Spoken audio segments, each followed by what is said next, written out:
ರಾಯರಿದ್ದಾರೆ. ಮೊದಲಿಗಿಂತನೂ ಈಗ ಪರವಾಗಿಲ್ಲ, ರಾಯರಿದ್ದಾರೆ.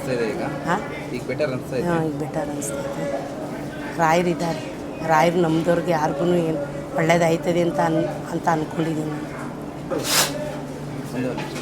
ಇವಾಗ ನನಗೆ ನೆಮ್ಮದಿ, ಇಲ್ಲಿ ಬಂದಮೇಲೆ ಸ್ವಲ್ಪ ಮನೇಲಿ ಸಮಾಧಾನ, ಶಾಂತಿ, ನೆಮ್ಮದಿ ಇದೆ. ತುಂಬ ಒಳ್ಳೇದಾಯ್ತೈತೆ, ಪರವಾಗಿಲ್ಲ. ಇನ್ನು ಮುಂದೆ ಇನ್ನೂ ಐತೆ ನಂದು ವಾರ. ಅಷ್ಟರೊಳಗೆ ನಾನು ಅಂದ್ಕೊಂಡಿರೋದು ಆಗಬೇಕು ಅಂತ ಸ್ವಾಮಿ ಹತ್ರ ಕೋರಿಕೆ ಇಕ್ಕಿದ್ದೀನಿ. ಆದರೆ ಮೊದಲಿಗಿಂತನೂ ಈಗ ಒಂಚೂರು ಪರವಾಗಿಲ್ಲ. ಸ್ವಾಮಿ ಭಗವಂತ ರಾಯರಿದ್ದಾರೆ ಅನ್ನೋ ನಂಬಿಕೆ ನನಗೂ ಬಂದೈತೆ.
ಇದು ರೈಟ್ ನ್ಯೂಸ್.